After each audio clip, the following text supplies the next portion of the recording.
Uganda.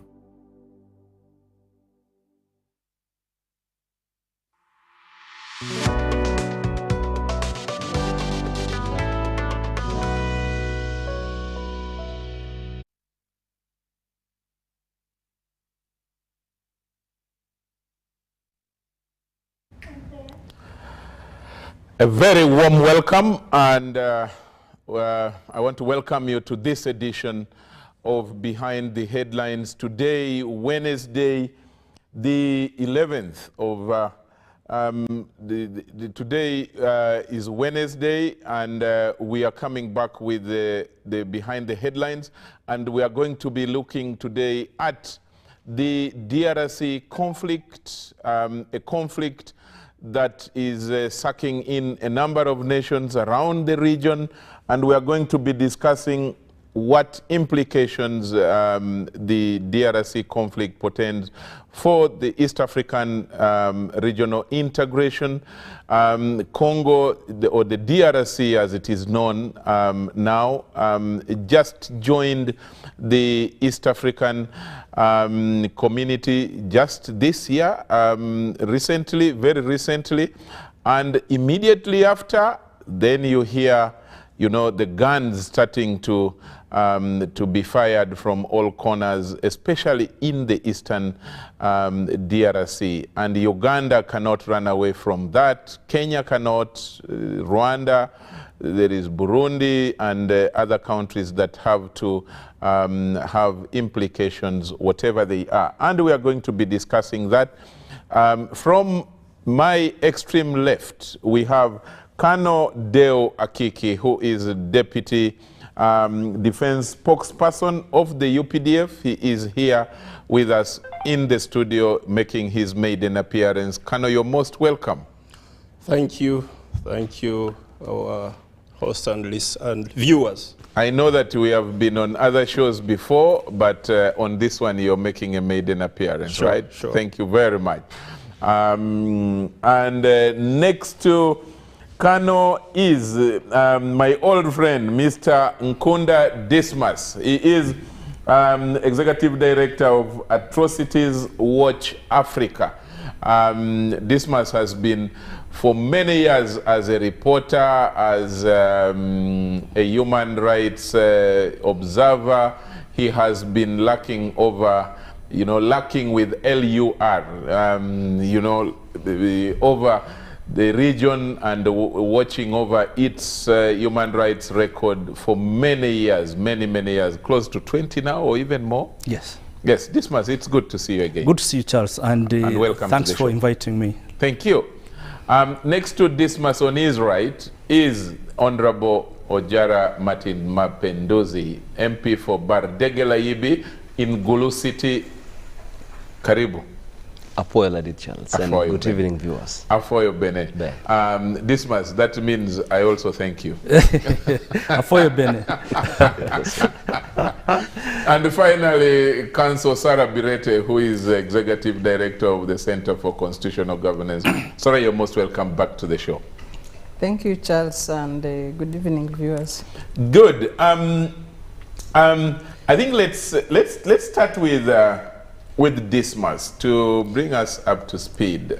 Congo is, you like Congo or you don't like it, it looms large. In Africa, I think it's the second largest country Yes. on the continent. After Algeria. Yes, after Algeria, it's a huge population, 98 to 100 About million. 90 million. Yes, about 90 million. And one of the things that President Museveni has been talking about a lot is, you know, building a huge numerical strength population that then builds the capacity, you know, to produce, but mostly for market.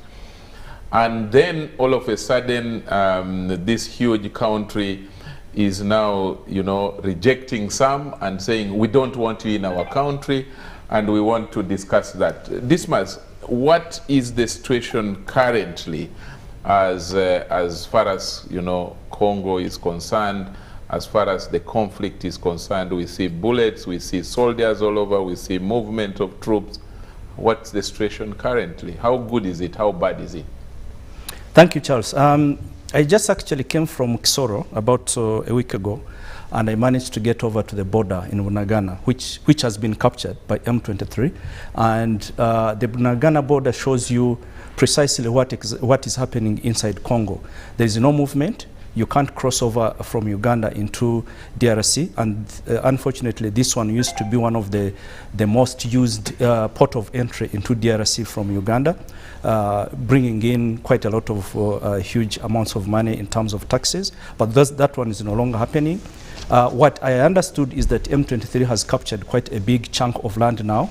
I think last week they captured the city of Rumangabo, which is close to Ruchuru, and they just walked into it. There was a presence of the UN, MONUSCO. They just vacated the place, and the M23 just walked inside and took it over. So there were threats that actually M23 was poised or looking towards capture to besiege Goma, which Goma is possibly one of the biggest towns. The last time that they were chased away, they had captured it actually from government forces.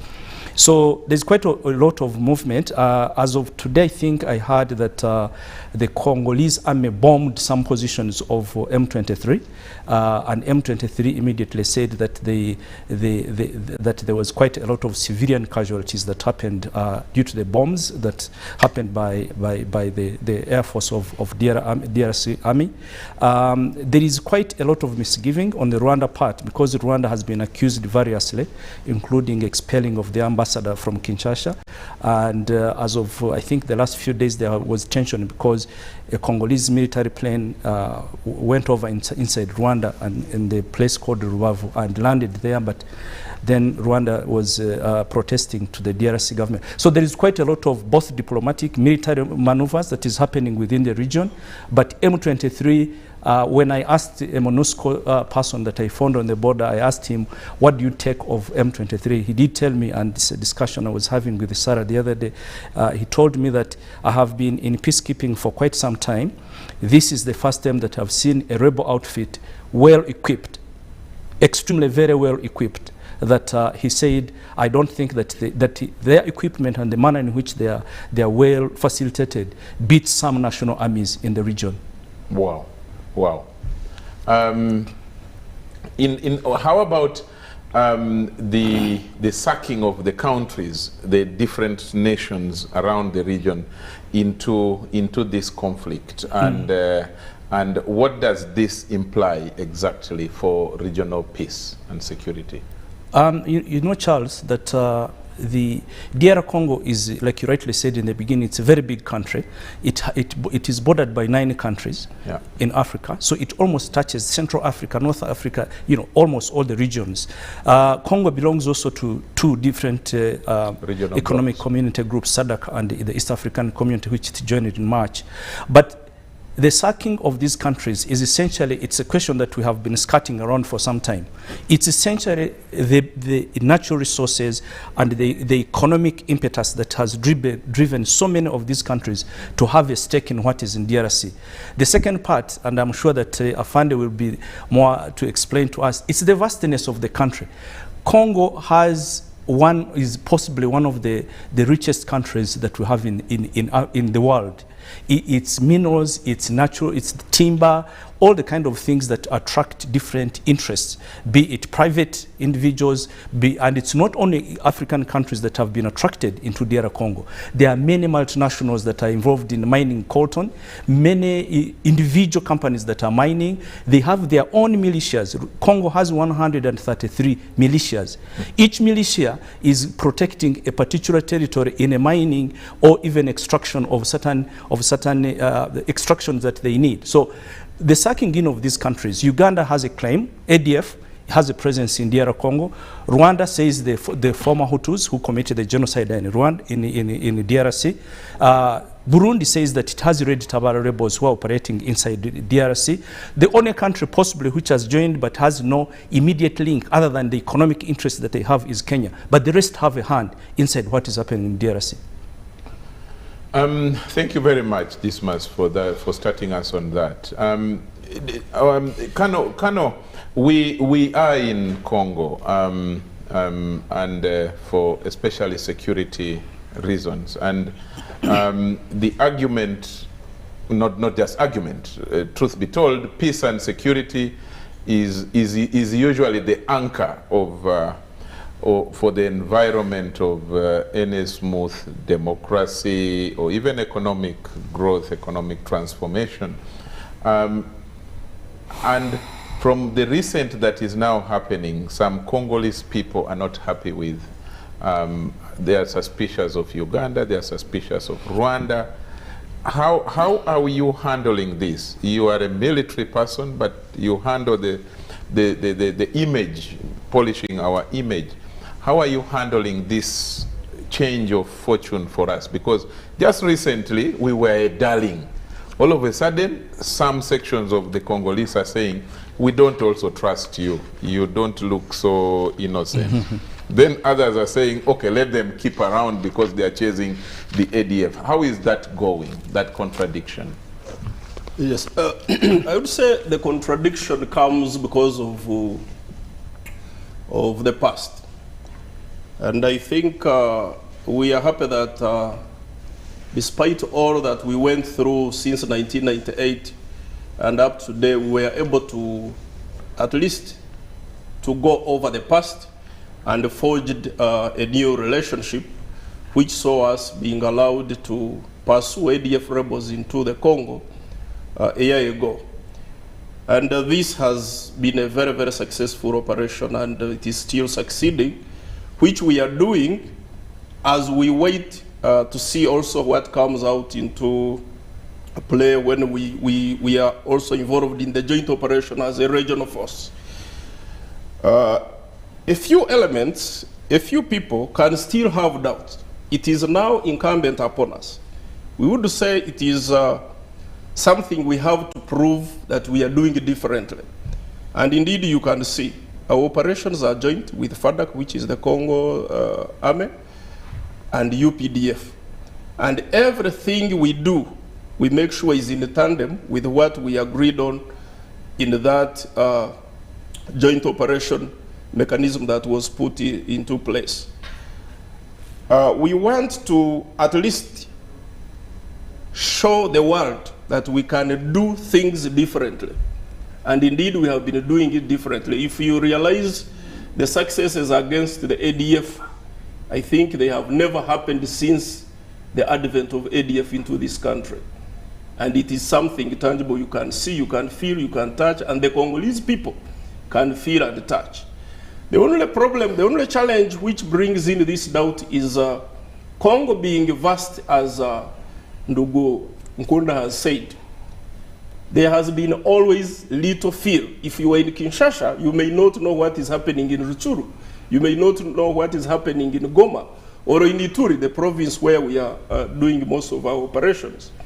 Somebody in Goma will much think about the past, about the compensations and so on, than thinking of the current situation.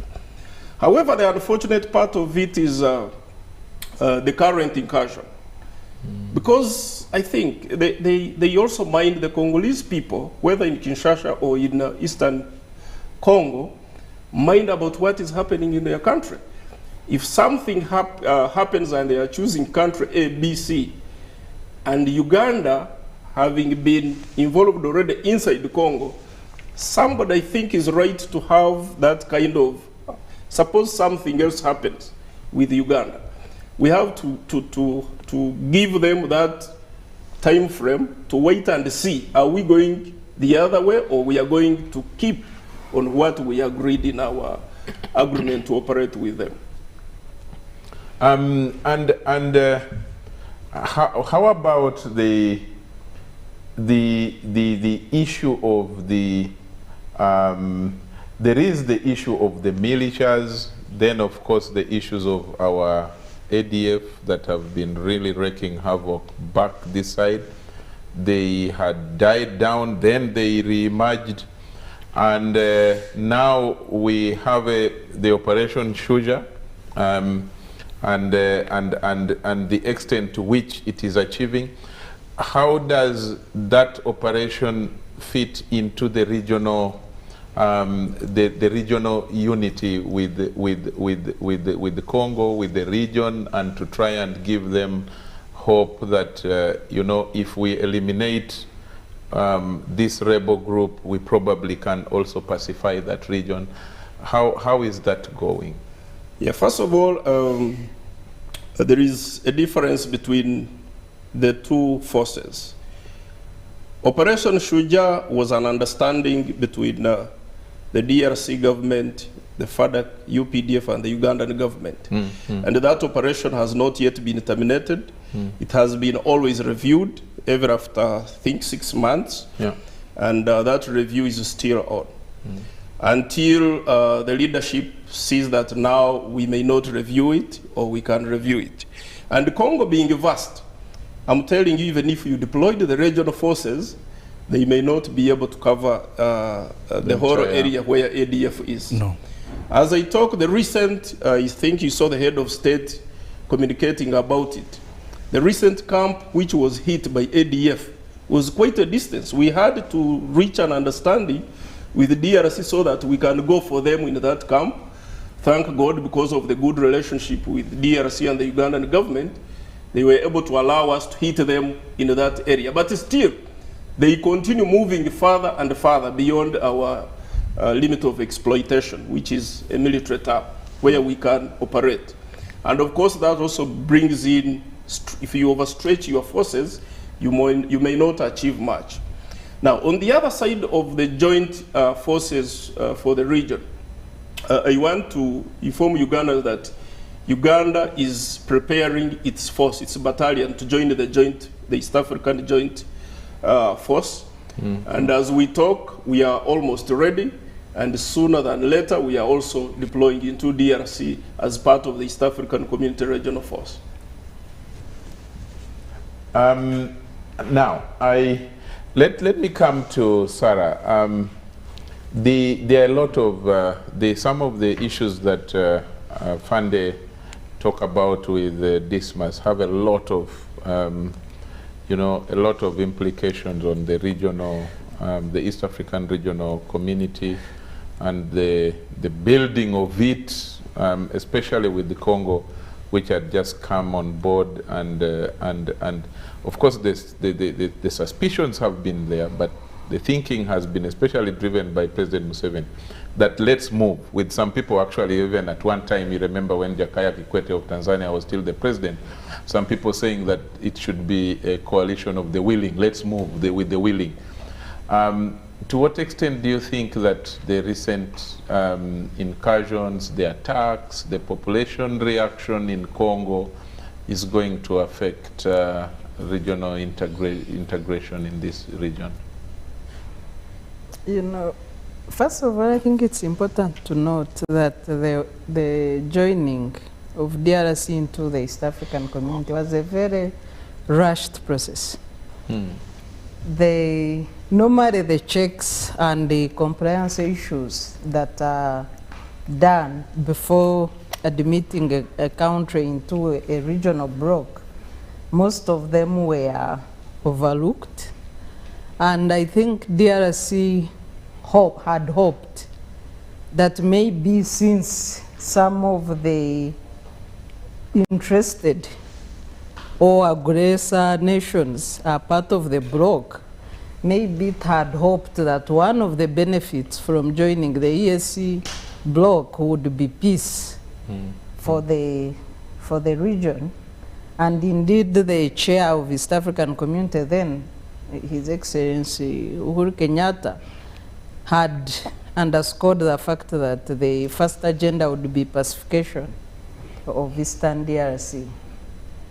But if you look at the nature of the conflict today, the accusations and counter-accusations, and a brief background of M23, which participated in what is commonly known by scholars as the Second Congo War, the first being what happened during slave trade and the fight for independence that saw a death of about 10 million Congolese.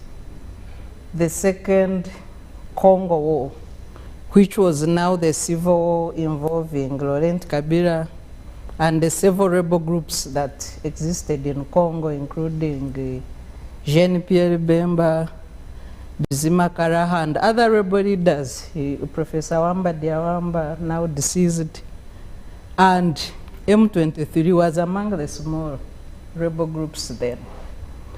So when Laurent Kabila captured power with the help, of course, of Uganda and Rwanda, and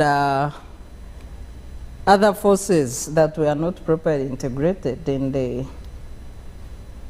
the government, then through the inter-Congolese dialogue, remained in the Eastern DRC fighting.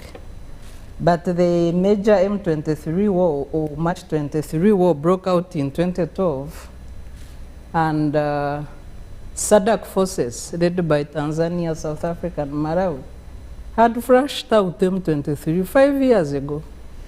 And in the meeting involved at the UN Security Council, M23 was resettled in Uganda. They stayed in a refugee camp in Isinjiro for quite a number of years. And towards in the middle of 2019, there were scattered media reports that M23 had walked back home. So I think it would be good for the listeners out there to know what happened to the resettlement and reintegration efforts that Uganda was supposed to lead, having agreed to resettle, especially the political leadership of M23, including the fighters, because they were here with us for quite a number of years. How did they go back? What did they go back to do? And what had happened to the reintegration processes as agreed under the auspices of the UN Security Council and the regional forces, including the International Conference on the Great Lakes region. So now that we have fresh fighting of M23, and I know part of the accusations and counter-accusations, if you read official documents from Rwanda, DRC accuses Rwanda, Rwanda accuses Uganda, because we are the official host of M23. I've seen 2 documents saying these people were in Uganda. Why are you accusing Rwanda? But the DRC has not officially accused Uganda, although the MPs passed a resolution asking for the termination of Operation Suja, among others, and the suspending of diplomatic relations, but the president has not acted. So what is the status of that process? And if you look at the conflicting parties now, whether accusations and counter-accusations are right or wrong, under Article 2 of the UN Security Council, for a country to contribute to a peacekeeping force, they must pass the neutrality and impartiality test. So does Uganda and Rwanda pass that neutrality and impartiality test to contribute to the EAC peacekeeping troops? Yesterday there was a meeting on the sidelines of COP27 in Egypt, Sharm el-Sheikh residence in Egypt. And Uganda and South Sudan were absent with apologies. Yet Uganda has a delegation in the UN Climate Summit led by Honorable Nankabira. So other heads of states, including the chair, the president of Burundi, President Kagame, President William Ruto, and Samia Suluhu were present with the vice president of DRC. Uganda and South Sudan had no representatives. Did we forget? No, I don't know. But yet we have government representatives in the same venue, because this was a summit on the sidelines of the climate summit. So in that meeting, it was resolved that the countries should find a political lasting solution for the war in DRC under the auspices of the East African community. And the countries that were present committed to appointing a technical person to work with the facilitator for the EAC peace process, who is President Uhuru Kenyatta, retired president of Kenya. So my question then is, why didn't we attend that meeting? Why did we have no representation in that meeting, yet we are represented at the summit?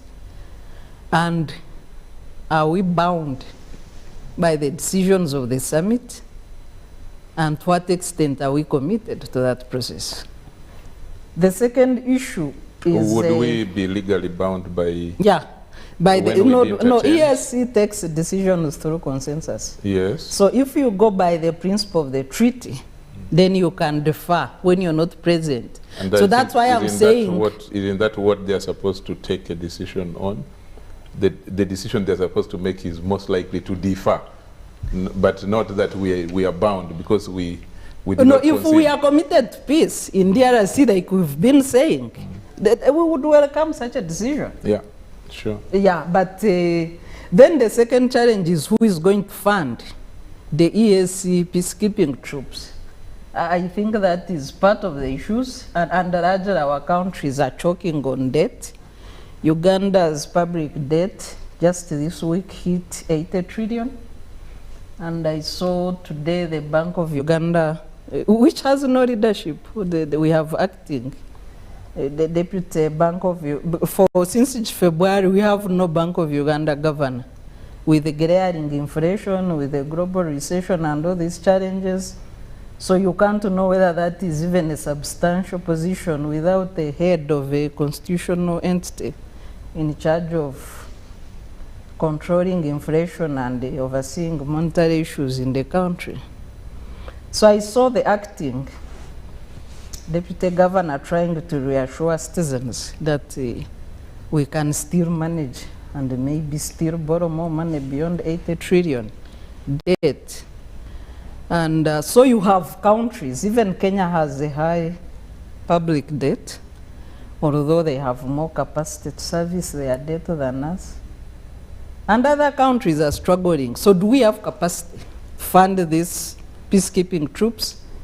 And we are going to appeal, and I think Uganda has led on that call, appealing to donors to help fund the peacekeeping troops. And in the process of looking for funds, then what happens to fighting in DRC? Because I think M23 is about to capture Goma. And once they capture Goma, and they are controlling a bigger territory, which could be part of the tactical reasons, then they have bigger bargaining power, and they can equally destabilize the government in DRC, which is going through election period. As if that is not enough, the DRC conflict is also sustained by what I would call conflict entrepreneurs, the people who profit from conflict minerals. When the war was in the south, like Sierra Leone and Liberia, there was the phenomenon of blood diamonds. And in South Sudan, it was blood, oil, and timber under the publications of his routing South Sudan. But for the case of DRC, and part of their problems is that the whole world almost is interested in profiteering from the conflict minerals. Because when you go under the vast territory that is controlled by militias, and it's easier for militias to sustain themselves because they easily trade in gold, in the minerals, and they have resources, and they do not pay tax. Some developed countries have moved to curb that trade of conflict minerals. Just 6 days ago, the court in UK slapped a fine of 134 million on an Anglo-Swiss mineral trading company known as Glencore. And that company is notorious for endemic bribery in the way they extract minerals in Africa. Also in 2010, the US slapped sanctions against Dan Gittler for trading in minerals using corrupt means, especially in DRC. Dan Getla is one of the richest businessmen in Israel. And when he started working with Kabila Senior, he came with guns and dollars, and he said, I have guns and dollars here, you have a war, they're about to overthrow you, but I can help you with even military assistance. But in exchange of this, I want a monopoly license for trading in diamonds, cobalt, and copper, and he got it. And up to today, he still has that. So you have this, you know, combination of so many interests that cannot allow a stable DRC because they will not benefit the way they are benefiting under an unstable country. Honorable Mapinduzi, given what Sarah has outlined, does the world care? Does the world, and I mean the world in terms of even its structures, say the UN, or is it the vastness of the land, like the other colleagues, Dismas and Afande are saying, that is the real problem? Is it the only, I know that, isn't it the 10th or 11th largest in the world? But the rest, the others are peaceful. The others are being managed. They're most endowed. You know, so okay, then I can ask, is DRC and its people suffering because they're endowed? Is that what we must conclude, and that therefore the Congolese must suffer, the Congolese people must suffer, and East Africans must suffer because of the endowment? I'll not attempt to say yes or no, because it's obviously much bigger than that. But you see, this Congo situation is something that needs to be looked into very critically, and the bigger responsibility lies with the government and the people of the DRC. And I'll explain why and how. But just like Dr. Sarah put it, and the expert here, yes, is obviously an expert. No. In this, yeah, just from the way you brought it. You know, I traveled to the DRC a few parts, and I saw the kind of environment, and it's definitely understandable when you see these endless conflicts. I went to a place called Obo in 2015. I was involved in the defection campaign, trying to get our children back. So I went and I indeed visited the UPDF, where they were in, I think that time was General Kavuma in Obo. And I proceeded and went to another place in Central African Republic called Jema. But in Obo, a place where there are no road infrastructures, extremely forested, but you find airfields. In the middle of the jungle? Yes, in the middle of the jungle. But there are no roads. There are no roads. Actually, you will take almost 10 days to travel from Obo to their capital city. There are no good road infrastructures. And you don't feel government presence in those areas. But you find there are people who fly from every corner of the world, fly in and out. And what do they go to do? Getting minerals. Either diamond, or even getting forest products. I actually saw, some whites deep there, and you are not sure where they belong. They're even not part of the people trying to pursue the LRA. And then the community have their own administrative setup. So then we started realizing that actually there are so many people who fly in to exploit the resources and they fly out. And whatever they do does not bring revenue to government, to their government. It's just their own, you know, they deal with the warlords, so these militia groups, and that is why there are so many militia groups in Congo. Why? Because every part, based on the kind of resources they have got, the people who are interested who then need to create some kind of, you know, an arrangement that guarantees their own security and safety in the process of exploiting what is available. So what they have to do in turn is to pump a lot of resources in terms of what the militia group would need to defend themselves. So in other words, it means the people involved in these activities in turn bring guns and whatever it takes. But also, the environment is good for them when there is no stability. Yes.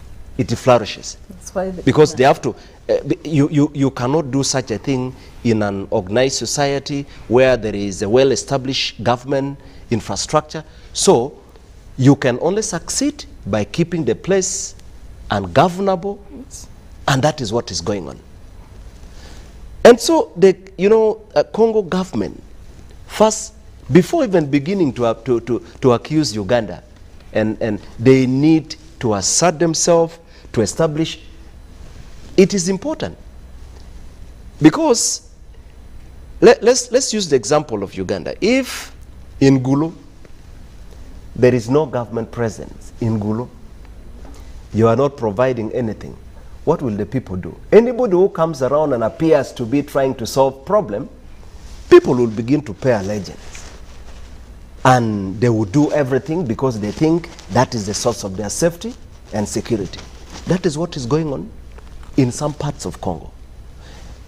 I interacted with some people in those areas, and there are people who have never seen government, like feeling like any part of Uganda feeling the central government presence. It is not there in some parts of Congo. So we will continue hearing this. And so when I recently had members of parliament from Congo, of course they have a right to issue statements and threats, and but I think they need to spend a lot more energy in trying to internally look at how they can make their presence felt in every part of Congo, but also how to work with the different players in trying to find a more lasting solution. So the biggest problem here, like Dr. Sarah put it, unless we are able to deal with the question of economic interests, where different, and just like you put it, Ladit Charles, that does the world care? Well, the world cares, because even the UN... They care for themselves. Even the UN has been there. But you remember, I'm not sure whether you read the story, where a diplomat got involved in some saga. And then, what was discovered in the vehicle? Minerals. So it looks like even the people who are sent to provide whatever is needed for people, looks like sometimes when they go, I don't know whether some spirit, whether some spirit takes over, and then they forget their mandates and they begin to look at also. So that is where the problem is. And so we need to look at how to deal with that factor. But the other thing which is key, and we know that DRC became part of the East African community in March this year.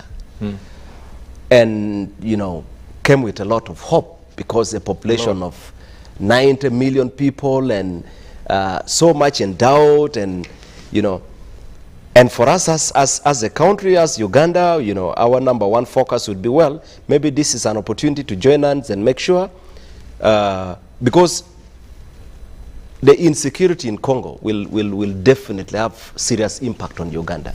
As long as wrong elements run and hide in Congo, Uganda will keep on feeling it. And so when the UPDF went and all that, and now with the coming into the East African arrangement, some of us thought this would be part of the long-lasting solution. Well, it's not. We don't need to hurry judging. Maybe it's going to solve this problem.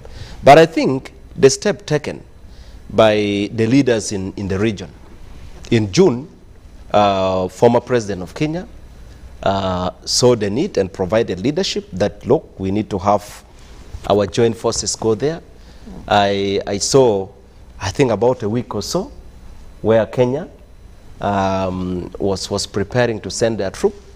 Now, these are good efforts. And so it's good to hear from Colonel that the UPDF is making final arrangement to also join and take part, which would be actually to our own interest as a country in terms of making sure we also feel safe. We don't have those problems coming from Congo. But the other thing, my brother Charles and viewers, is the varying interest. Just like Colonel put it, it's only Kenya, which is neutral. Which is not even, I don't want to say Kenya is neutral. No business. Kenya may be even more interested. Yes, it is actually. Yes. In plundering or in legal I can tell you Kenya may be more interested. There is no one who says I'm plundering. Yeah. It is civil society organizations that will label it plundering. You see, for Uganda, Rwanda and Burundi, it's obviously understandable. It's about being neighbors, immediate neighbors, but also about what the situation poses on the neighbors. Okay. So it's about, but for Kenya, we are likely to see even a much faster speed. And actually in Egypt, just about 2 days or so, you saw the president of Kenya signing an agreement. I think they are getting into an arrangement to have, fertilizer, and they signed a mega agreement. And so their interest is likely to be more of economic. Hopefully, that would make them play a more active part in finding a lasting solution. And so Uganda, Rwanda, and Burundi, now that we are being accused, maybe we need to sit and say, look, this problem is much bigger than just accusing 1 or 2 or 3. How do we put a lot more resources? Maybe even the resources being plundered, like you said, maybe we need to see how to rechannel it and make sure this problem is solved. No, so, but does it work like that? well, it's looking at what is going on in Congo. You're not likely to follow the normal route. You need to you need to find something that works. Abnormal situations, right? Yes. But as you talked, this man was shaking his head. I needed to find out why, because I think it does. I had earlier wanted to ask Dismas as well. Does the world really care? And the world, in this case, even now, the East African region, yes, they are there for different and varying interests. But as you now see, with all the accusations flying all over the region, it appears it's going to get a little more complicated before it gets better. So, do you think that the going of Kenya and us following and have they accepted Rwanda? I think Rwanda, they have rejected Rwanda. So it's going to I think Rwanda does not pass the neutrality test. No, it's not. It's going to what be. Do you think it's going to be Kenya, Uganda, and South Sudan. I think Uganda, you're sending 1 battalion. Yes. But that's a small number. Exactly. That's just the battalion is A 700. battalion is not small. Between 700 to 1,000. The battalion, is the Ugandan battalion, but the battalion can be reinforced battalion. You've heard us having battle groups. What does it mean? It is a battalion with some other elements that are not in a normal battalion. So if they say battalion, it depends on how it is formed. Is it formed as a battle group or a real battalion? And that depends on the level of threat. Yes. Okay. Yeah. So, so yes, my view, Charles, is that the DRC conflict is very complicated. I'm not extremely very sure that the force that we are sending is going to suffice. I have told you already that the kind of formation that M23 has, Kenya, if the UN mission can run away from them and abandon a garrison, well equipped as they are, certainly I have my misgivings about whether this force, actually the East African, is going to manage to be able to defeat them, if that is the purpose. My view would have been that these countries, many of them, and I find it, please don't listen, many of these countries have vested interests, and therefore the manner in which they're going to operate in DR Congo will be judged by their other interests which are at the back of their mind. In my view, and this is also another discussion I had with the SAR recently, is that the force that could have done this work very well would have been SADC. SADC has more resolve, more equipment, much more. You remember the last time they chased M23? They were actually chasing them literally to make them enter into the military wing. They wanted to go to Rwanda. But that military wing refused. Instead, they came to Uganda. So what Uganda was hosting was the military wing, but the force that was headed by Tanzania, Malawi, and South Africa, the SADC force, would have, to me, would have been a more fitting force that could have dealt with M23. Why are they not being invited? Who is supposed to invite them? Now, because now you see the problem. Why is the UN not insisting on them, or African Union? If it had been under the auspices of the International Conference of the Great Lakes, it could have. But you know now SADC is looking on and saying, now, Congo, you are part of the East African community. So the first aspect of you dealing, these are countries that have invited you to be part of them. You are now a member, a full member. You have the same rights under the East African community, and actually, so it comes back to the countries in the region. The SADC region will say, if you fail with the East African community, yes, then you can come and tell us your story. But as of now, they are looking on and they are watching. To be honest, you wonder and why, even when they were having the summit that it is determined whether they are going to have this East African standby force, Tanzania didn't attend. Tanzania sent its ambassador to Kenya to attend this, where the heads of summit were deciding on a situation. And Tanzania has a border with the DR Congo. Yes. Tanzania has an interest in DR Congo, but it is not, Tanzania knows that some of the aspects of managing this conflict cannot be done by the East African community, and it's done successfully. It would have been done best by the SADC region. Where even Tanzania belongs. Which Tanzania and DRC are the two countries that are in the EAC also, but they're also in SADC. So that is the element. The second one is that it's something that we haven't yet dealt with conclusively. Why is M23 so insistent on having another battle? Why? You know, M23 is a group of Tutsis. And I saw our general here tweeting something to do with the you can't fight Tutsis, which I thought was a little bit awkward. But the point was, this is a group of people, particularly those people who are within that area. Successive governments in DR Congo have given them nationality and withdrawn it. It started with Mobutu Sese Seko. Mobutu Sese Seko gave them, those the Ruberas you are talking about, the ones who started rebel groups.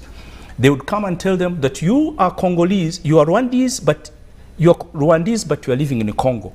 So successive times they would give them your nationality. They changed the constitution, they gave them the nationality. 1 month later, Mobutu withdrew the nationality. So it's a group of people who are stateless. occasionally stateless, occasionally with the statehood. So in such a circumstance where a person is born in some, and I'm not defending, but I'm saying that what the dear government, honorable, you are asking is that they need to have a comprehensive understanding of the problems of the Congo and be able to address them in a holistic manner, instead of having this one. And you know why this one is of particular interest, Sarah, you remember? It's because there is a coming election, and the election in Congo is about the East. If you convince the population in Kinshasa that you are going to pacify the east of the country and you are going to get the minerals they're going to trade, then you win the election. And precisely that's what Tshisekedi is doing. After this election, if he wins, you will see nothing will be happening in Eastern DRC. The war will cease? The war will not cease, but it will come down. It will not be the thing that is arguing him because he wants to win the next election. And this election, if he does not convince the Congolese, that's why you have, there's quite a lot of anger. They are now forming militias. They're doing all sorts of things in order for him to understand and convince the Congolese to vote for him. But the moment that vote happens, if he does not convince them about Eastern DRC, he's going to lose.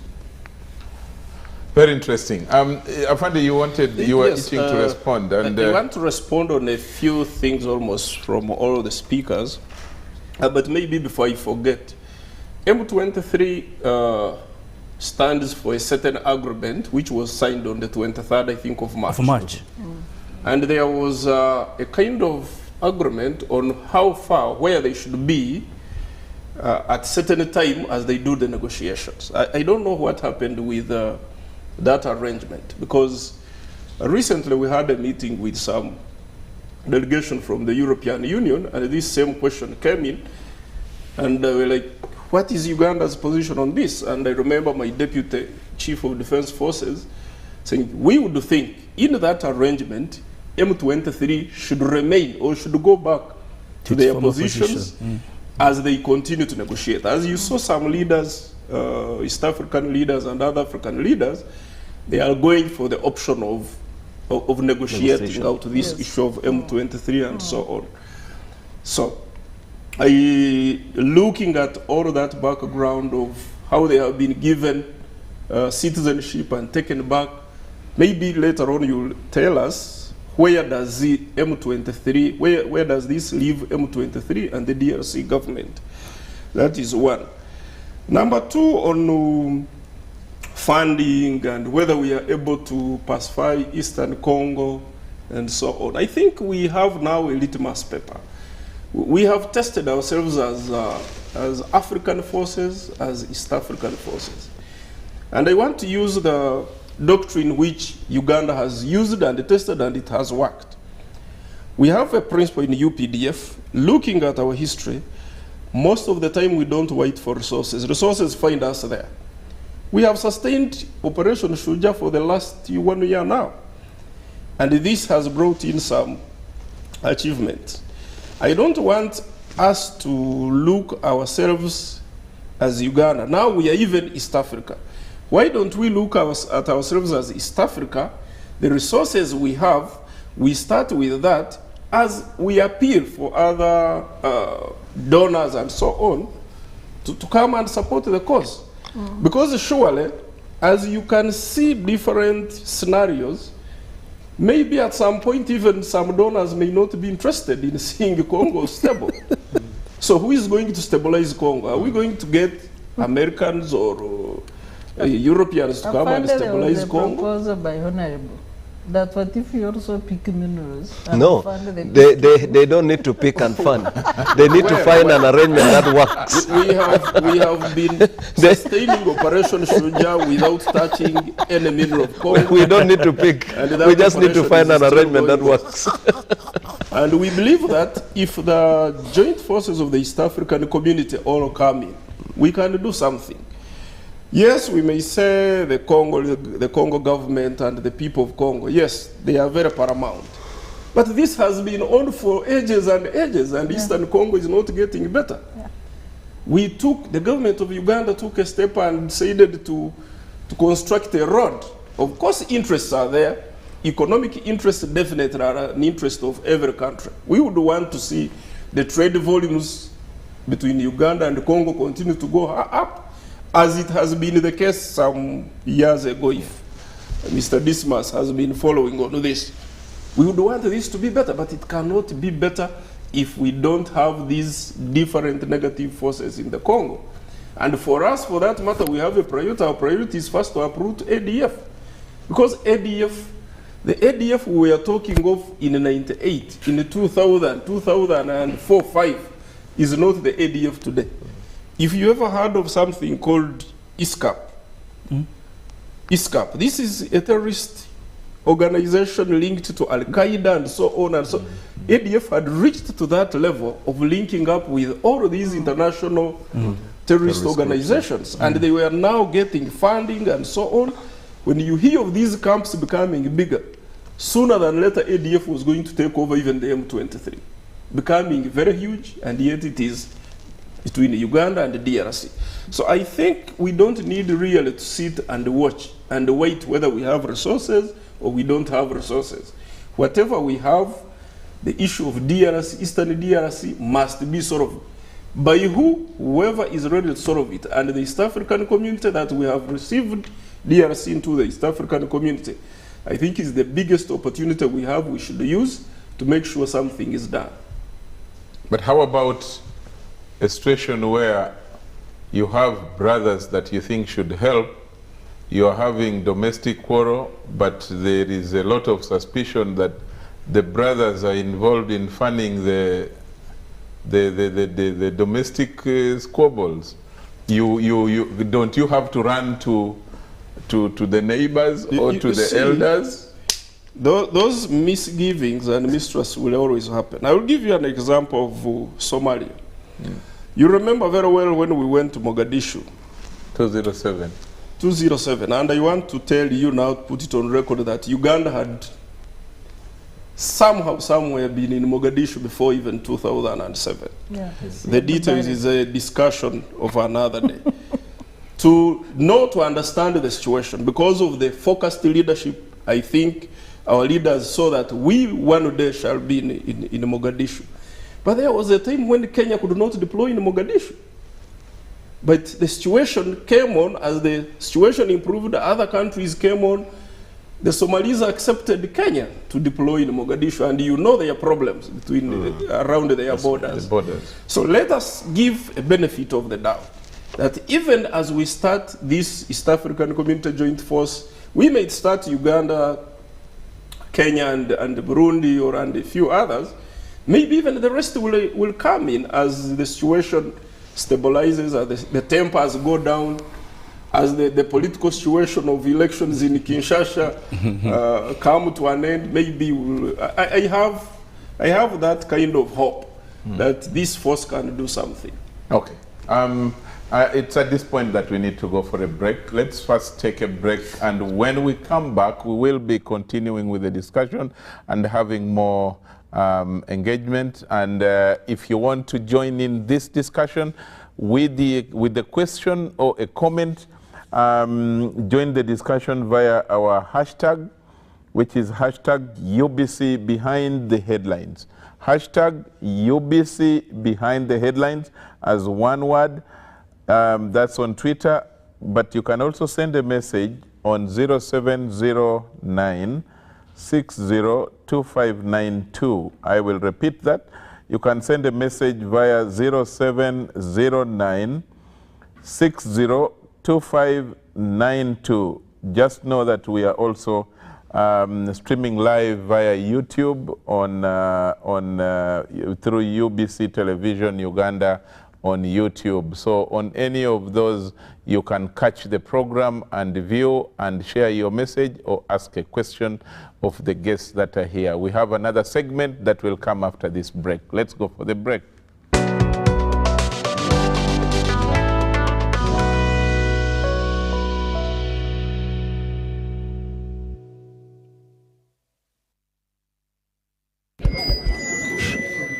So, I'm here to announce that the MTN Kampala Marathon is back.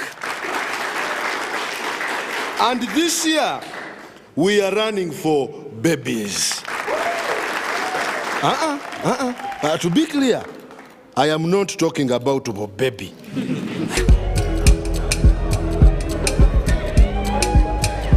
No. And neither am I talking about to be baby.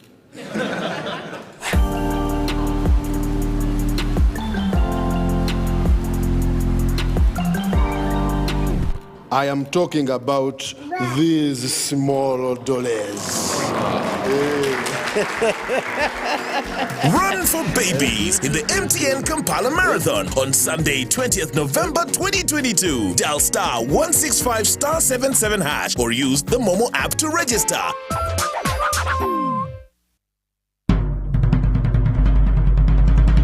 The Ministry of Health informs the public that there are confirmed cases of Ebola in Uganda. We, however, urge the public not to panic as the situation is being managed. The Ministry of Health further reminds the public to be on the lookout for any persons who may show signs and symptoms of Ebola. These include high body temperature, abdominal pains, diarrhea, vomiting, bleeding from the body openings such as the nose, eyes, and mouth. Please inform the nearest health worker immediately if you see anyone with these signs and symptoms. To prevent Ebola from spreading further, please take the following preventive measures: regular washing of hands with water and soap, avoid handshaking and hugging, avoiding any contact with any suspected Ebola patients. Any person who dies suddenly should not be buried but reported to the nearest health worker or LC1 immediately. For further information, please call the Ministry of Health toll-free number on 0800-100-066 or send a free SMS to your report on 8500. This message is from the Ministry of Health with support from UNICEF and World Health Organization.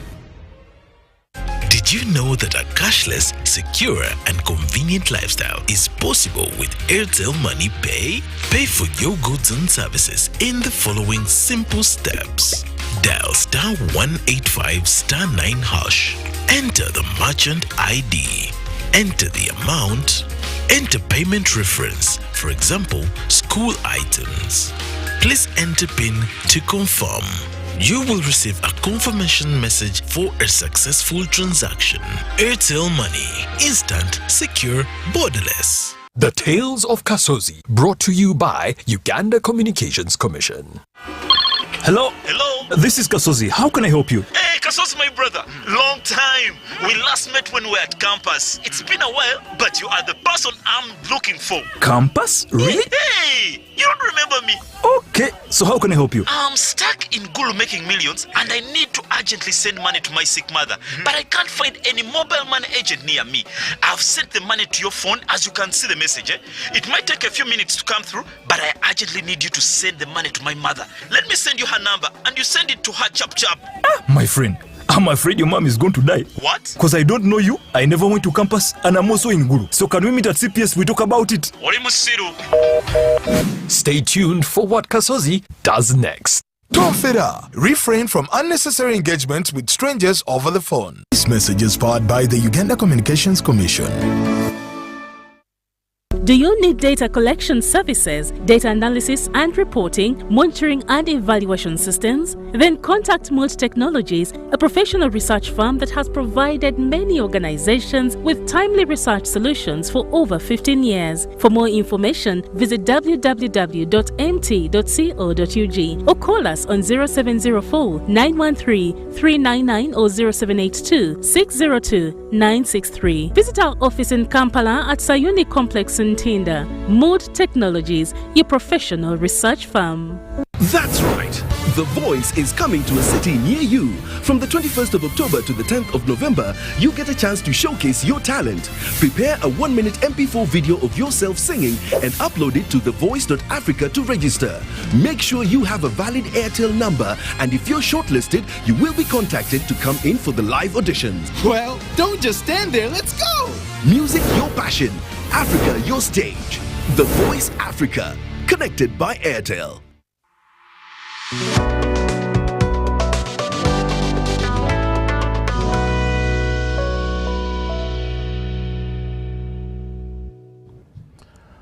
Welcome back from the break. This is Behind the Headlines this Wednesday, the 9th of November 2022. And this is, today is a show when we discuss East African integration and East African community integration, and we are looking at it from a perspective of the conflict, the armed conflict in the DRC, and asking the question, what are the implications of the conflict in the DRC sucking in different regional countries or neighbors or brothers and sisters? What is that implication to the East African Federation or the process? In the studio we have Honorable Mapinduzi, we have Council Sarah Birete, we have Kano Deo Akiki, and we have Mr. Dismas Mkunda, who is a researcher or a reporter on human rights in the Great Lakes region. Dismas, Sarah earlier mentioned that the joining of the East African community by the DRC was a rushed process. And so perhaps, understandably so, some of these challenges we are seeing. What do you think? Yes. So the process of joining the East African community, a country will apply. Now, when you apply, there are certain standards on which the Secretariat of the East African community measures you. That's why, for example, the country that applied earliest, Somalia, up to now, it has not been admitted within the East African community because the range of things, human rights, the record, what do you call it, the democratic credentials of that particular country, the threat, the peace and security of that particular country. But in the case of DRC, I think for obvious reasons, there was a quickened process because DRC is DRC. We wanted to get our hands on it, make sure that it joins the East African community, not only because of the magnitude of like the population which Honorable was speaking about, 90 million people joining the East African community. That is a very good addition to the economy of the East African community, bringing it to about 300 million people within the East African community. The second aspect was, as the East African community, we had now two reaches, reaching the Indian Ocean and the Atlantic Ocean at the same time, which was hitherto not something that was very easy. Actually, Americans are writing and saying that this now is the biggest country in Africa. They call it a country, the East African community. They don't know that SADC actually may even be much bigger than the East African community.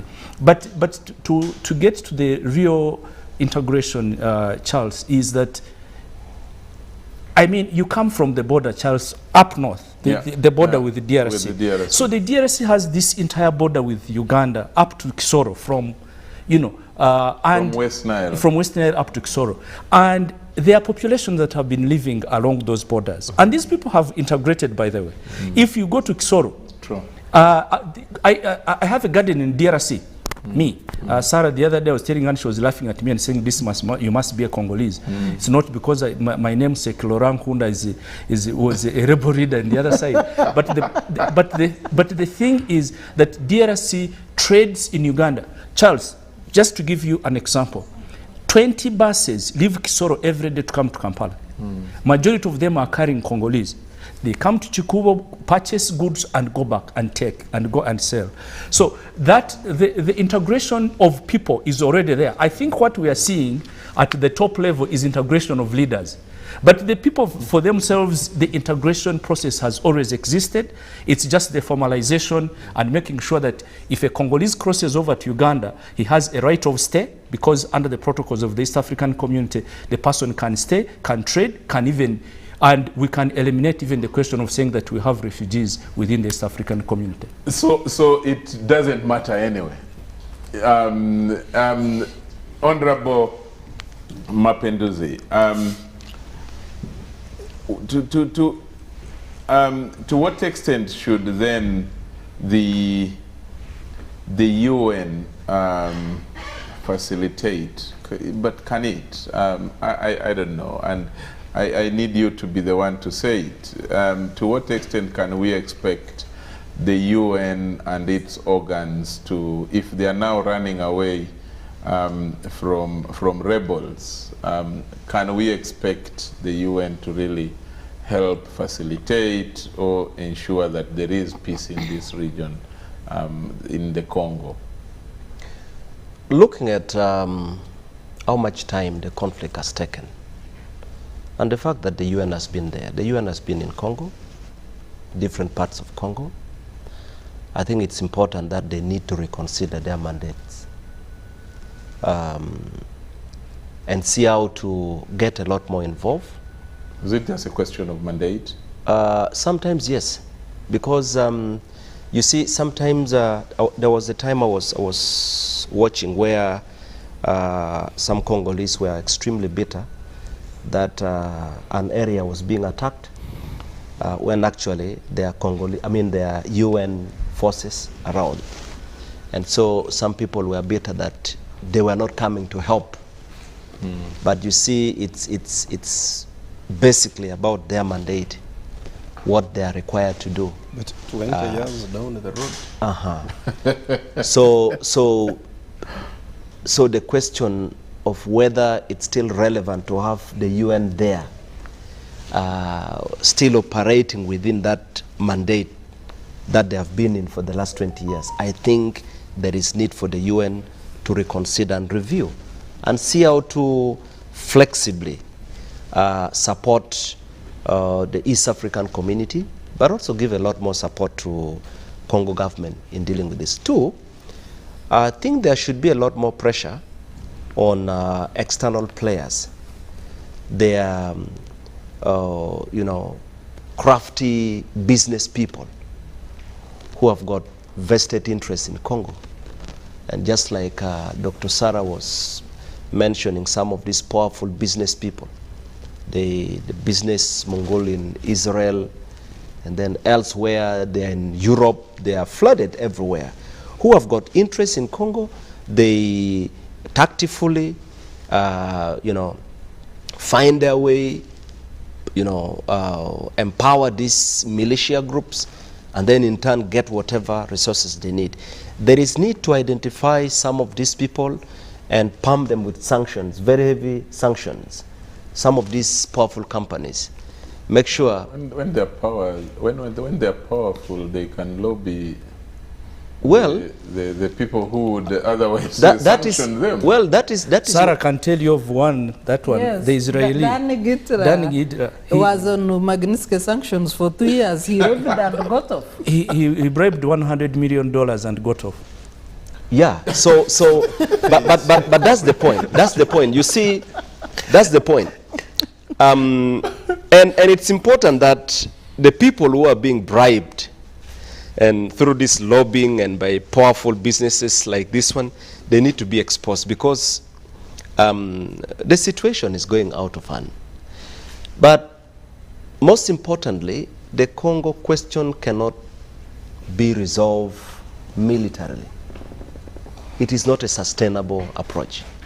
As long as the people who have got vested interests are still there, the economic question is there, probably by tomorrow or another day, new people will find new business opportunities and they want to. So there is need for the region to, yes, the military part is important, but also sustainably looking at how to support Congo government to begin to create some sense of ownership in the entire country, where every citizen, like the story you gave about M23, if I were a Congolese, born in Congo, born, raised and nurtured in Congo, and then you say I'm not a citizen, yes, and I don't have anywhere to go, yes, when you are denied your identity, exactly. Thank you. Sometimes you are forced to take options that to some people may appear not to be, but it's also about your survival. It's about identity. Yes. So these are issues that have to be discussed very soberly, and long term would require very systematic engagement and trying to not just begin to criminalize everybody, but say, look, as a country, this has been going on for decades. We need to have it stop. It's not only winning elections, but beginning to make the common man and woman in every part of Congo feel that they are part of that. And that can be through services, through engagement, through recognition, and those things can happen. So it's a big question. Okay, yes. I wanted to chip in on something that some of our leaders referred to as military tourism in the Congo. You see, when we talk about United Nations spending 2 decades in Congo and operating under the same mandate, I even wonder whether the same UN we are operating under through of course, the African Union bloc still has a hand in the Somali conflict. When we landed in Somalia, we were there for peacekeeping. Yeah, it took a very short time to change that from peacekeeping to peace enforcement. Because of the circumstances. Because of the circumstances. Yeah. We are seeing Congo where circumstances have changed, and the mandate of the MONUSCO has remained the same. The same. So I think the issue of the interest is very important. There must be somebody who does not want to see the mandate of MONUSCO in Congo changes. The complications. Until the population begin rising against. But there have been demonstrations against the UN peacekeeping forces. There has been one change, Afande. The first force was known as MONUC. MONUC was accused of trading in arms for conflict minerals, as well as sexual exploitation. Sexual exploitation, and disbanded. And then the UN Security Council tried to revise the terms. The terms for the peacekeeping, yes. So that's how MONUSCO came into force with some ability. MONUC was only seeing and watching. So MONUSCO can fight in self-defense, can defend themselves, and also protect the citizens. Yes, so but can it attack in case? No, it cannot attack. The mandate, yes. This is what I'm saying. That's what Afande is saying. Having 100 so and how many about 130. 130. 130, and you're still there just to defend yourself? No, it was also changed to allow them protect citizens. In case citizens are under attack. Those were the changes that were made for MONUSCO. Maybe they need to make more changes. No, I think they need to get out. No, but I think I hear you. I hear you when you say that the issue of interest, the issue of interest is important. Maybe they are there to write reports to document what is happening. No, but they have Congo experts. Congolese are suffering. If someone could easily say, and I would understand when a Congolese says you are here to protect interests of people who are exploiting resources. Yes, but Charles, what are our countries demanding in as far as this peacekeeping force is concerned? We are at one time we were represented on the UN Security Council. I think about 2 years ago. Kenya is on the UN Security Council. We are always meeting, we're going for annual UN meetings. What do we say? So can UN supply where there is no demand? What do our countries demand of the UN? But you see, the UN is in a complicated situation. The UN, first of all, I don't think it can have that mandate of saying that they are going to tell their peacekeepers to go and start fighting. No. No, they will not. The charter does not allow. The UN charter does not allow. So it's asking for it is even a lost game. Yes. Now, talking about East African. The East African Community Integration or Federation. Someone called Odongtho says, Charles, thanks for today's topic on the DRC conflict. But then lines up, does the following gap on the East African integration by DRC make it a compliant member? One, it doesn't have the it hasn't got the 9 EALA MPs elected. 2, the 2 judges to be appointed to the East African Court is still absent. Then the 6 administrative staff at the Arusha headquarters not filled. And the official deadline, though, is December 2022. Does this have a negative bearing on the effectiveness? Doesn't this have a negative bearing on the effectiveness of the East African community members' interventions? Sarah, what do you say? You know, I started by highlighting the rushed process for admitting DRC. There is a lot of politics in the East African community agenda. Of course, the people play a minimal or no role, yet the treaty says the community should be people-centered and private sector-led. The people-centeredness element is neither here nor there. You can only argue it on the element to say these are people who are elected, even when all elections almost in all member states are contested. So you have a little voice of the people in the East African community agenda. If the steps for admission of a new member were systematically followed, then you would have those issues addressed. But now we are addressing them in a post-mortem kind of approach. The same happened with South Sudan. South Sudan has just agreed to stop charging visa fees, yet under Common Markets Protocol. So long as you are in a member state of the EAC, the word visa fees should not arise. But because the politics are ahead of the systematic process of integration. Sarah, which politics? The summit. If you look at admission is a political process. Instead of letting the secretariat and the technical committees do the systematic compliance checks. That is the politics I'm talking about. I thought you're thinking about the politics of federation, of forming the East African government. Also, that is another issue. So you have, the politics are likely to kill the East African process if they are not careful, or even kill away the dream of the federation, which some countries, including ours, is so passionate about. If you, for example, rush Somalia with its processes, because the last meeting in Arusha was aiming at rushing Somalia to join after DRC. If we rush Somalia with its confusion and complexities without preparing it to be compliant to the East African community protocols and frameworks, we shall have a worse dilemma. South Sudan is not yet compliant. Even paying their contributions is problematic. They haven't. They argued that they need revenue from visas. But there is no money, so there is no money there. And yet it has a lot of money.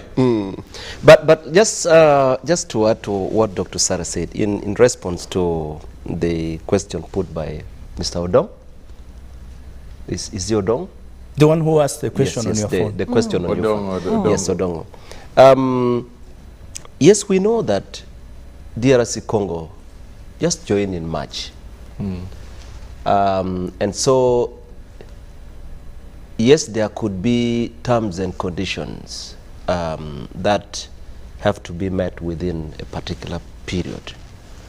But I think being a new member, and of course the deadline is end of December, I don't think it would be fair to begin concluding that probably they are not fit to, be part of this. I look at a bigger aspect. Much as Dr. Sarah says there was a rush in making DRC Congo join, let's look at the other side. Let's look at the opportunities that this new member brings to, brings on table. Regardless of the upside down. Well, we will continue having problems everywhere around the world. So we should not reject them because they have endless problems. Actually, maybe by becoming a member, we can join hands and be part of the solution. I want to conclude my question because you were not finished. Diverting. No, you said you wanted to give information. No, so I just wanted to add to what you said. He was adding. I was adding. Not in. Sorry, you had the finish. If you follow other regional blocs like EU, SADC, COMESA, which we are a member to, there are processes to joining the regional blocs. When you express interest, you become an observer so that you are able to follow the proceedings as you prepare your country. When you finish this first preliminary steps, you become a co-opted member. When you become a co-opted member, you are able now to take decisions as you finalize preparation. And then you are admitted as a full member.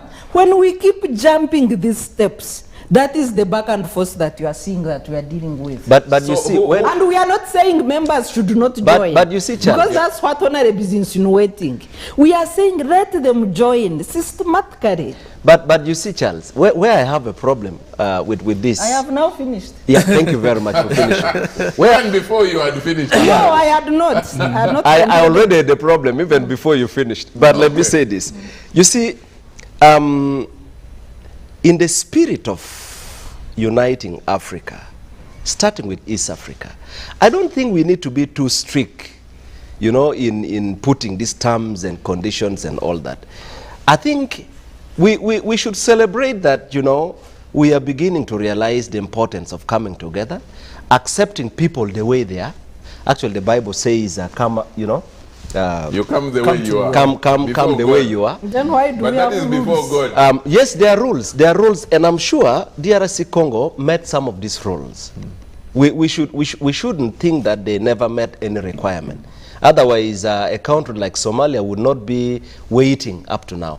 I'm sure DRC Congo met some requirements, but I'm also sure. Actually, most of the requirements for DRC were waived. Were waived so by. It's not that they yes, met them. They didn't meet them. They waived and them. And as a lawmaker. No, but that's not rubbish systems and institutions. No, I'm not rubbish. No, it's not about rubbish. And this political, I mean, we just agreed that some of these problems will not be solved by other means other than politics. And you know that in political processes, there are so many things that are done based on convenience of the politics of the time. Charles, we are dealing with a revival of a collapsed community. Okay. Yeah. And when you go through the steps of the integration process, that are clearly laid down in the treaty, these were safeguards to make sure that this time we don't get it wrong. But you so see, when you commit as a country, and I want to really differ in strong terms with the Honorable's insinuations that we shouldn't follow the processes. Systems or and no. No, I am not saying we shouldn't follow, but I'm also saying we shouldn't be rigid, because the same treaty you are talking about. No, the same treaty you are talking about gives provision for such waiver. Because you see, what would be, I think the biggest question here is not whether DRC Congo meets the requirement. The biggest question should be, it's now a member of the East African community with so much problem. So how do we take responsibility as East Africa in addressing some of this? You are both right. You are answering a different question. You are both right. You said your own question. You are both right. I need to get some messages or comments from the viewers. My producer has some messages and comments, questions. There they are. Isaac Rubega from Bugolobi says, Dr. Sarah, thanks for having facts at hand and for being open-minded. Keep waking up our leaders. Sarah, there you are. David from Rushere says, I am impressed by Birete body of knowledge on the subject. Why can't she be enrolled into the peace process? Sarah, there today you have very good, your messages. Latigo from Wakiso says, the DRC conflict seems to be a conflict over contested identity. Not until we as Africans can harmonize our identity and understanding of the issues at stake, Jesus Christ's awaited return can be the only solution. Okay. That's from Latigo. Muzamiru Biokufa from Bunyangabo says the conflict will negatively affect the economy of the rest of the East African countries. The Congolese should know that East Africa has passed the fighting era and must put their house in order. Otherwise, they will watch on as the rest of the regional members develop. It will negatively affect the economies. I think that's especially from what Afande was saying, that for us in Uganda, we first take up the mission and the money follows later. John Abaho from Chengera says, as the panelists Dr. Sarah and Ondra Bojara rightly stated, with its abundance of rare minerals, does anyone care about Congo? The destabilization and plundering of Congo started with the Belgians and may not be to end. Uganda is currently paying a $30 million fine for plundering Congo and around 1998. I rest my case. Is the amount right, really? No, it's not. I thought it was 10 billion. No, it was reduced to 320. Negotiated 325 million. And I think it continues to go down. No, we have already paid the first installment. It's still way above what he said. Yes. Okay.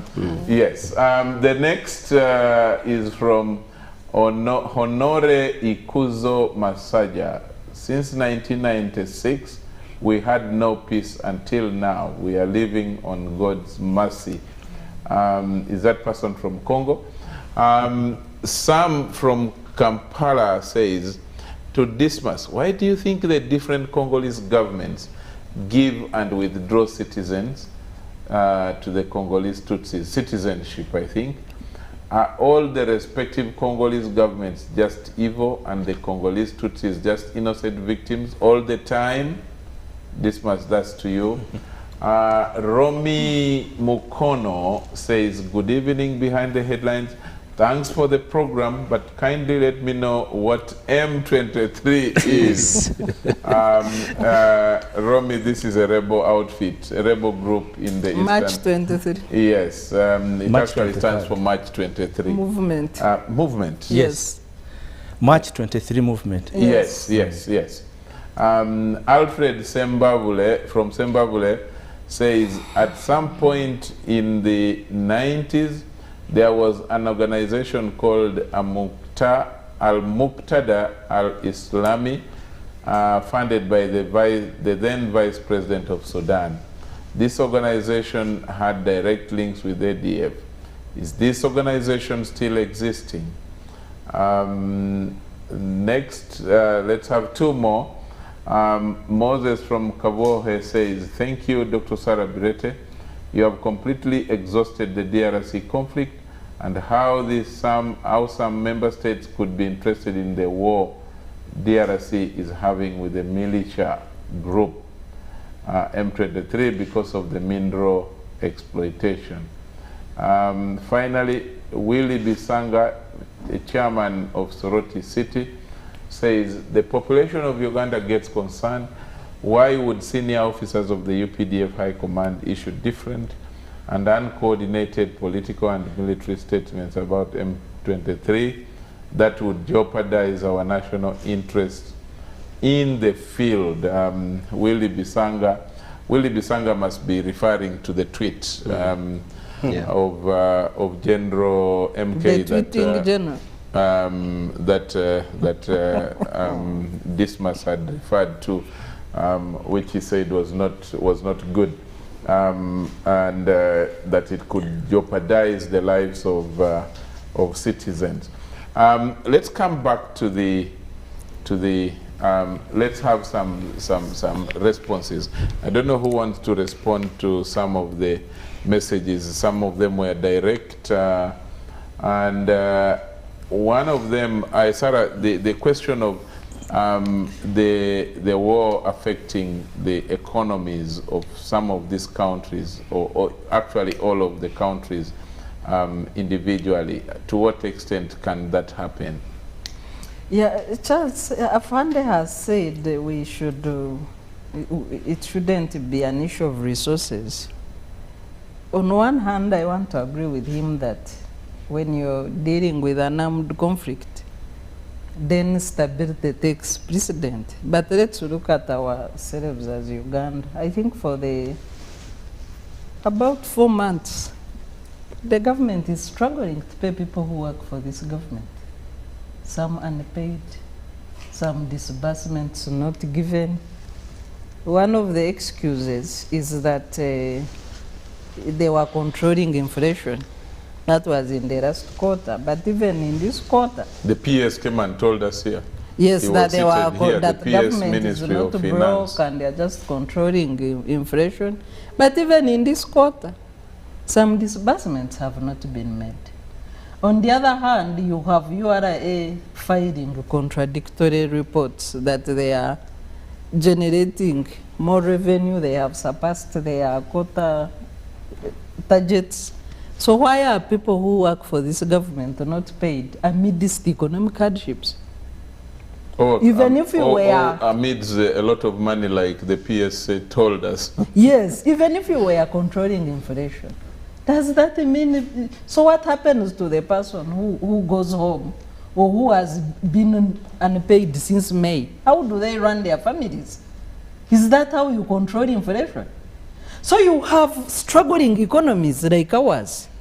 And however much people want to deny, I think since Parliament resumed, the meaningful business they are doing is procure loans. And now you have surpassed 80 million trillion. The first week, the I need to start inviting you to Parliament so you follow no, carefully that's what why we do. I said the meaningful. There are a lot of things that Parliament is doing. You need to mark my word. What you said is just one of them. I said the most meaningful. Including passing classified budgets that are used for those military purposes. So the committee had to report, the Committee on Economy had to report earlier to scrutinize the loan request. And when that was done, even this week there was another loan request. So you've passed about 3.4 trillion. In just after resuming work for 1 week. So that's why I said the most meaningful work you've done. We have also seen but that is that's a bigger insult. That is not any less. But what else do we have in public domain of what they have done? The other issue in public domain is the debate on alcohol. But well, the Honorable will tell us. You see, interestingly, you don't speak for us. No. And so I'll not blame you for not knowing what goes on in Parliament. Please, you have your time. I'll not blame you. So this is what we are seeing in the public domain, as the work Parliament is doing. So when you have countries, we are struggling to meet our budget targets as a country. But we are also failing. To me, I think the biggest indictment on any government is failing to pay people that serve it. Where do you want them to get the resources from to run their homes and their personal bills? So when you fail to pay people their salaries, then you are failing as a government. And so, yes, we might want to spend on DRC, but at what cost? Can we first pick our domestic bills? Especially the urgent ones like salaries. But you know, Sarah, you are being very, very nice today. I don't know why. Because the expenditure on military operation has no inkling about a person's expenditure or whether you earn a salary or not. Those are two. I agree this much, but I'm saying a government that is failing to pay people who work for it every day. Where do you get money to prioritize war? And you are hitting their own portfolio. Even if we keep giving different figures, officially now it is 50% of GDP, regardless of the hidden loans. At the end of Parliament, some loans, the committee discovered and declared loans. But, so officially we have agreed today. I followed the proceedings on the committee in the parliament where Bank of Uganda was, officially we are 50% of GDP in terms of borrowing, and we need more money for the budget. We have not yet covered the budget. I wanted to ask a question in interruption of the salaries vis-a-vis maintaining of peace. Assuming that salary, maintaining of war. Okay. Maintaining of peace, because we are in Congo to fight ADF, which through Have you ever missed the salary before you ask? Afande, have you ever missed the salary? Unfortunately, if you look through all the histories of the army, it is only of recent that I'm getting a salary, what I can call a salary. All of those years, the salary in the military was not a priority. And these are the words Are of the there president. months when you go without a salary? It was equal. I was getting 130 in Okay, you can say, 2004. Afande, It was almost equal. It to was that. small, But I but want you to got bring it. out the point that if ADF is here throwing bombs and fighting, even if they paid you a salary, you will not have where to spend it. But Afande, it would have been So fair. what I wanted to say is, if the country has little money, let's say if the economy is doing badly, what is supposed to be done? What are the priorities? That's what I would think. That's how the argument should be. Even if we are doing, but there is a time when these countries, and this is a global thing, it is happening everywhere. It's not only Uganda that is doing badly economically, but if you are doing badly economically, what are the key sectors that you should prioritize? And I think security sector should be part of those priorities, plus others, of course, in an order of precedence. Afande, If we I continue agree. also the salary and we say that is the only thing No, we should. Afande, please. I was And I using don't the think so, everybody. missing. I was using this as an example of a struggling government.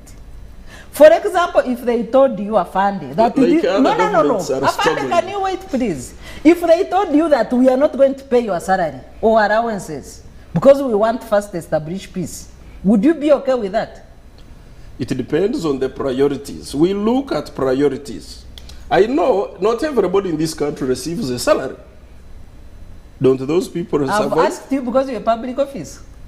Well, Can I come in? Maybe you need some water. Please. Dr. Sarah, as I...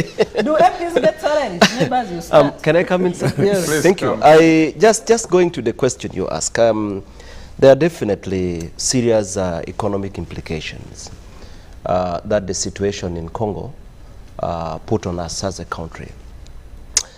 Just as I stated earlier, any instability in Congo has serious impact on Uganda. And just like when the UPDF went to pursue the ADF, definitely the country has to spend resources to support the activities of the army. But just like my expert here, Dismas put it, when some borders, some entry points into Uganda become impossible, the businesses, the people who, you talked about so many buses that come in, and these are people coming to do business.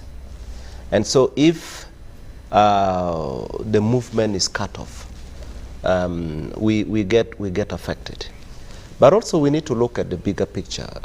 Uganda has a lot of business interests in Congo. The fact that Congo now is a member of the East African Community. This would have been the time when we would be thinking like Kenya, because Kenya is doing a lot of the economic, penetration, trying to find how they establish, themselves in DRC and doing meaningful business. This is the time we should be doing. Hopefully, we will be a lot more serious to being the immediate neighbor compared to Kenya. I think our country needs to do a lot more in trying to position ourselves. So we need to look at those, economic related issues that we need to address. The things Dr. Sarah is bringing are you are bringing them genuinely. The country is not doing well. things are tough everywhere, and we have to firmly first recognize that things are not okay, but also provide solutions. And I don't think the people responsible are doing enough to provide the solutions we need. A few months ago, PSST was here. I'm not sure whether he really meant the things he said, because he said this quarter money would be sent, paying salaries, everything would go back to normal. But looks like things are not in that direction. Things are not in that direction. Maybe you have to invite him again and we really find out whether he was serious or talking under the influence of the spirit to massage problem. The little I know, him and his minister have just come back from out, and we have to find out what they have been pursuing. But one thing Dr. Sarah pointed out, borrowing is not a bad thing. As long as you have clear strategies of paying back the money, but also as long as where you are going to spend the money is productive. Exactly. So the problem is not with borrowing. The problem is with too much borrowing when you know you do not have the capacity to pay, but also when you encourage wasteful expenditures and all that. So these are things that have to be tied around and sorted. But borrowing, there are, and everywhere on earth, all governments borrow. Yes, true. Borrow. All government, including the United States. Yes. All government borrow. So borrowing is not a bad thing. But where we become concerned as citizens is that when we see taxpayers' money sometimes not being used correctly, then you get worried, because whatever penny is borrowed will have to be paid through what the citizens pay in form of taxes. Okay. Yeah. Nkunda, you want to make a comment on yes, that? Yes, there's a question they asked me about the citizenship and whether the M23 now and then statelessness. Yes. So it was a tactic that was used a long time ago, but I do believe that the discussions that they are having, I think M23 does understand that it was, like Honorable was saying, if you don't have a citizenship of a particular entity where you call home, where you say that I can exercise certain rights, then it ceases being a useful entity for you, and you can always, anyone can fight it if it is impinging on your rights to exist as a person. So I would think that M23 should be considered. It's not only to M23 or the Tutsis per se. There are different sections of Congolese. The ones of Katanga, they themselves have their own problems. The ones in Equatorial region, they have their own problems. So there is a question of national unit of understanding and saying every person born or who domiciles in the Democratic Republic of Congo is a citizen and should be, given the right to exercise the right to citizenship in that country. Good. Let's start. I think we need to. Afande, do you want to make a comment on the economic bits and its implication from implication on economy arising out of some of these regional activities, military involvement? First of all, is when we get involved in Congo, definitely we are looking at both the security and economic aspect. And that's why, up to now, if you look at the company that is constructing the road from Uganda into DRC. Is it still operating, by the way? It is. They're doing the roads? The roads are still moving on construction? Yes, and it is being given security by the UPDF.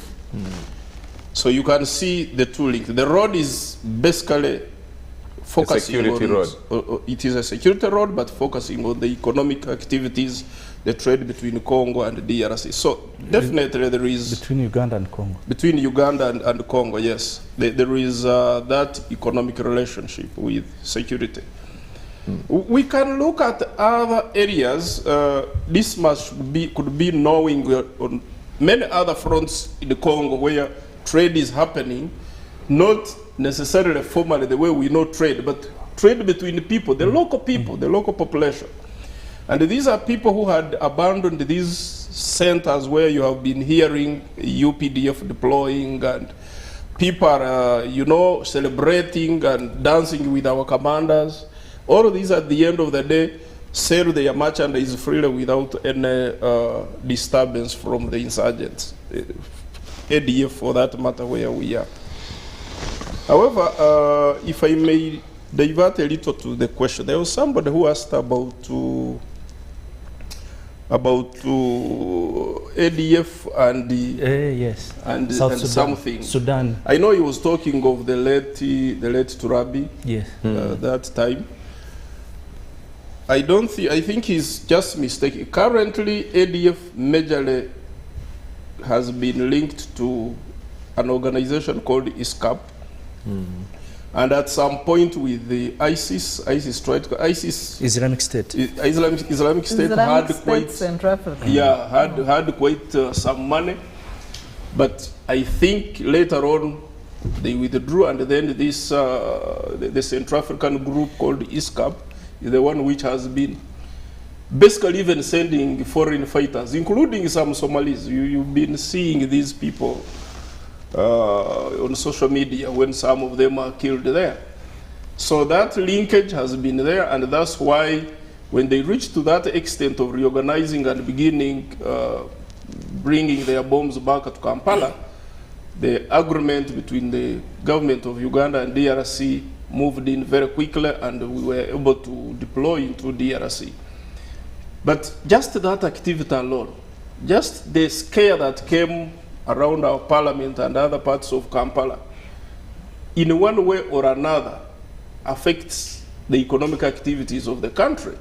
The people who are coming to invest in this country may think that terrorism is still so high in this country that they cannot put their money here. So everything that is security, it is also related to economics. The two are somehow intertwined. Okay, then we need to now start doing the way forward. We are left with just 4 minutes. So I'm going to give each of you 1 minute to do the way forward on the DRC conflict, the implications to the Federation, starting with you, Afande. One is the way forward. Nobody else is going to stabilize Eastern Congo.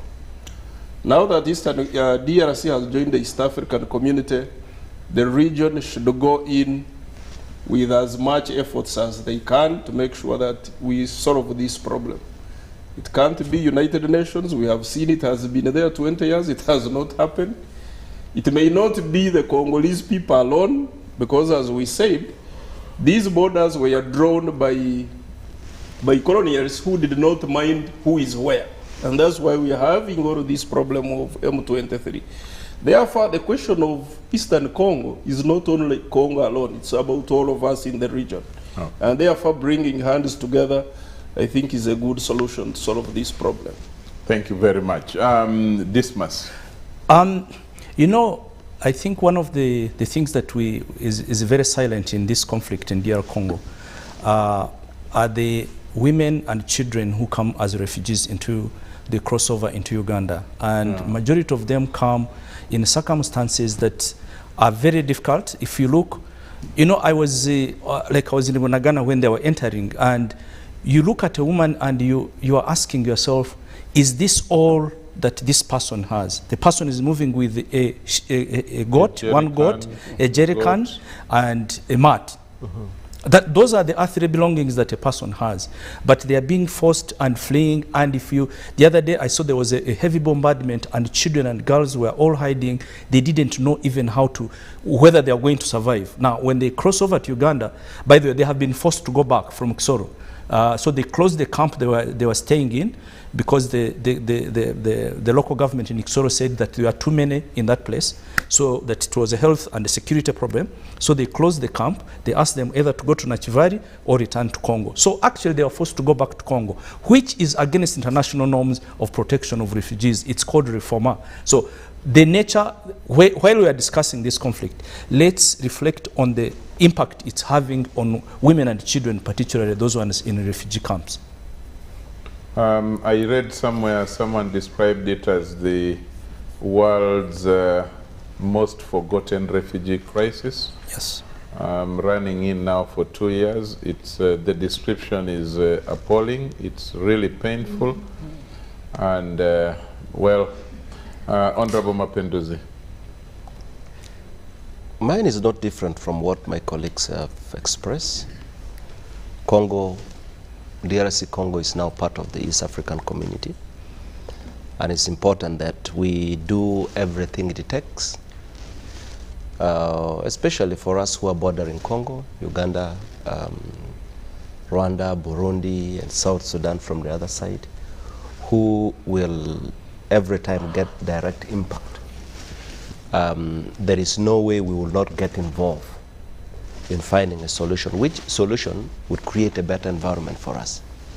So we need to support, and when the UPDF decides to go, when they're ready to go, as a country, we need to give them all the support they need, moral and whatever else is needed.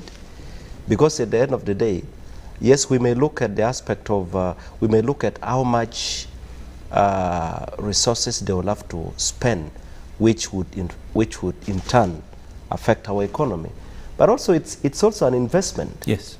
It's a long-term investment, because they may spend resources now, but what we are likely to get long-term when there is peace, you know, is much more than probably. So it's something that we need to undertake, and we need to support the process. Thank you very much. Sarah. The world should be fair to the Congolese people. From the time of King Leopold, nothing much has changed in that country. The most endowed country, people are dying of poverty, extreme poverty, including the Eastern DRC, which has vast natural resources. Now that we have President Uhuru Kenyatta leading the East African peace process, if at all this peace process is to make sense, let them pacify the country, remove all negative forces, so that there is no excuse for any neighbor to generate it, to have interest in going into DRC, including the ex-FAR Interahamwe, ADF, as well as all other militias. And then this peace process should build the capacity for the DRC government to take charge of their territory, and whoever wants to trade, now this goes to the global people who deal in conflict minerals, or the conflict entrepreneurs, who come waving arms, even create rebels where they wouldn't, so that they have an excuse or an opportunity to exploit the minerals in DRC. Whoever wants to trade, let them trade illegally in the DRC. Use international fair trade means that are known, and stop exploiting and looting Congo. Thank you very much, Sarah. Thank you, Mapinduzi. Thank you, Dismas, and thank you very much, Afande Dewa Kiki. Thank you very much to you out there who sits in your sitting room every Wednesday, 10 to midnight, to watch this show. We will continue bringing you topical issues of discussion whenever they happen, and we will continue getting you the best people that can discuss them. From the technical team here, the producers, all the camera people, thank you all very much, and God bless you all. And remember that Ebola is still disturbing people, so take care and wash your hands with soap and clean water. Ensure that you avoid close contact with other people, and to prevent the spread of Ebola, and keep sanitizing as well. And until then, God bless you all. Do take care. Bye-bye.